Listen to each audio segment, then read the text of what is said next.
ए भाई, यहां क्या कर रहा है? ये कोई भटकने की जगह नहीं। गार्ड सुरेश की कड़क आवाज स्टील फैक्ट्री के लोहे के गेट पर गूंजी। सामने एक अधेड़ उम्र का व्यक्ति खड़ा था, फटे पुराने कपड़ों में, सिर पर मैली टोपी और कंधे पर फटा थैला लटकाए। उसकी आंखों में एक गहरी चमक थी, जैसे वह कोई राज छिपाए हो जो इस फैक्ट्री को हिला देगा। मुझे काम चाहिए, उसने धीमे लेकिन दृढ़ स्वर में कहा। काम? तू यहां की धूल भी नहीं झाड़ सकता। सुरेश ने हंसते हुए तंज कसा, लेकिन व्यक्ति ने जिद पकड़ी। मैंने सिफारिश लगवाई है, मुझे अंदर जाने दो। सुरेश ने कंधे उचकाए और उसे अंदर ले गया।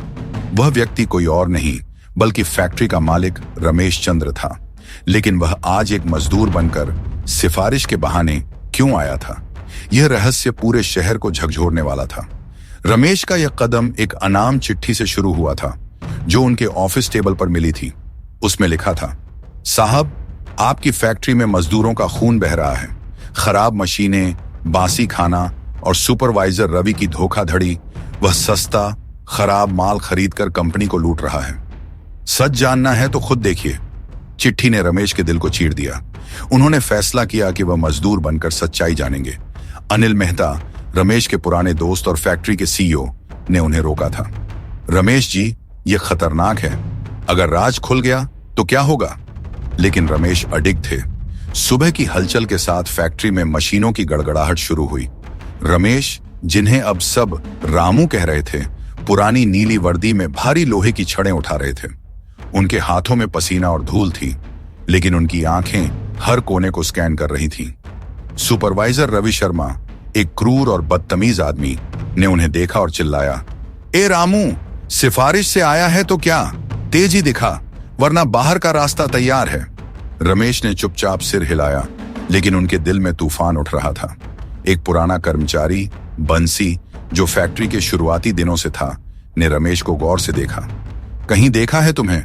बंसी ने शक भरी नजरों से कहा। रमेश ने हल्के से मुस्कुराकर टाल दिया। सब गांव वालों की शक्ल एक जैसी होती है। लेकिन बंसी का शक बढ़ गया और वह रमेश पर नजर रखने लगा। लंच का समय आया। मजदूर कैंटीन में गए, जहां खाना तो मिलता था, लेकिन वह खाने लायक नहीं था। बासी रोटियां, बदबूदार दाल और सड़ी सब्जी। रमेश भी कतार में खड़े हो गए। एक युवा मजदूर किशन ने उनकी ओर देखा और धीरे से कहा, रामू भैया, ये खाना तो जहर है। मेरे दोस्त गोपाल को इसी से बीमारी हो गई, अब वह अस्पताल में है। रमेश ने पूछा, हर दिन यही हाल? किशन ने सिर हिलाया। हाँ, और पिछले महीने रामलाल मशीन में फंस गया था। उसकी जान चली गई, लेकिन साहब लोग सब चुप कर गए। श्याम का हाथ कट गया, उसे बिना मुआवजे निकाल दिया। रमेश की आंखें सिकुड़ गईं। यह सब छिपाया गया? किशन ने हामी भरी। रमेश का दिल भारी हो गया। रमेश कोई साधारण इंसान नहीं थे। 30 साल पहले एक गांव में उन्होंने अपने पिता की मजदूरी की कमाई से एक वर्कशॉप शुरू की थी। उनके पिता को सुपरवाइजरों के अपमान सहने पड़ते थे। एक बार बचपन में रमेश अपने पिता के साथ एक फैक्ट्री गए थे। वहां सुपरवाइजर ने उनके पिता को सबके सामने डांटा था। उस अपमान ने रमेश को झकझोर दिया था। उनके पिता ने कहा था, बेटा, असली अमीरी इंसानियत में होती है। उसी दर्द और प्रेरणा ने रमेश को एक ऐसी फैक्ट्री बनाने के लिए प्रेरित किया जहां मजदूरों को इज्जत मिले। सालों की मेहनत, कर्ज और अनगिनत रातों की जागने के बाद उन्होंने इस स्टील फैक्ट्री को खड़ा किया। लेकिन अब उनके इंजीनियर और मैनेजर कागजी रिपोर्ट से गुमराह कर रहे थे। अनाम चिट्ठी ने उनके शक को पक्का कर दिया। दिन बीतने के साथ रमेश ने फैक्ट्री का भयावह सच देखा। एक दिन एक मीटिंग में इंजीनियर संजय ने मजदूरों की शिकायतों को बकवास कहकर खारिज किया। ये मजदूर बस शिकायत करते हैं, मशीनों का क्या समझेंगे? संजय ने हंसते हुए कहा। रमेश रामू के रूप में वहां चुपचाप खड़ा था। उसका गुस्सा भीतर ही भीतर उबल रहा था। रवि का व्यवहार और भी अमानवीय था। एक बार बुजुर्ग मजदूर मंगल ने थकान की वजह से मशीन धीमी की। रवि ने सबके सामने उसे गालियां दी। बूढ़े, काम नहीं कर सकता तो घर जा, तेरे जैसे यहां बोझ हैं। मंगल की आंखें नम थीं। मेरे बच्चों का पेट पालना है साहब, उसने कांपती आवाज में कहा। रमेश का खून खौल उठा, लेकिन उन्होंने खुद को रोका। एक शाम रमेश चुपके से कैंटीन के पास रुके। वहां किशन अपनी बीमार बहन के लिए दवा खरीदने की चिंता में डूबा था। रामू भैया, मेरी बहन को तेज बुखार है, लेकिन छुट्टी लूंगा तो रवि मुझे निकाल देगा। रमेश ने उसका कंधा थपथपाया।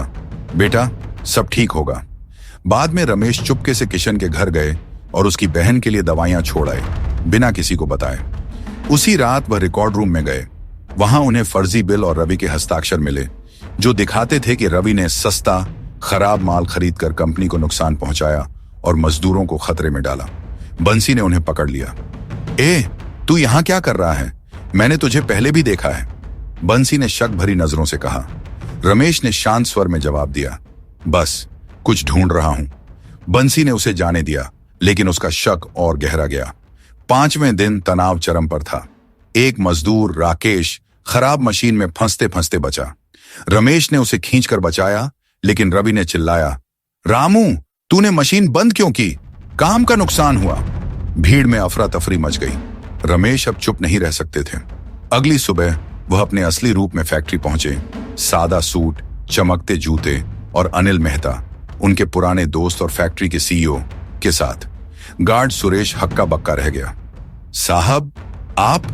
मेन हॉल में रवि ने बनावटी मुस्कान के साथ पूछा। साहब, कोई खास मीटिंग? रमेश ने उसकी आंखों में देखा। हाँ रवि, आज तुम्हारी जिंदगी बदल जाएगी। सब मजदूरों और इंजीनियरों को बुलाओ। हॉल में सैकड़ों लोग इकट्ठा हुए। रमेश मंच पर चढ़े। उनकी आवाज में गहराई थी।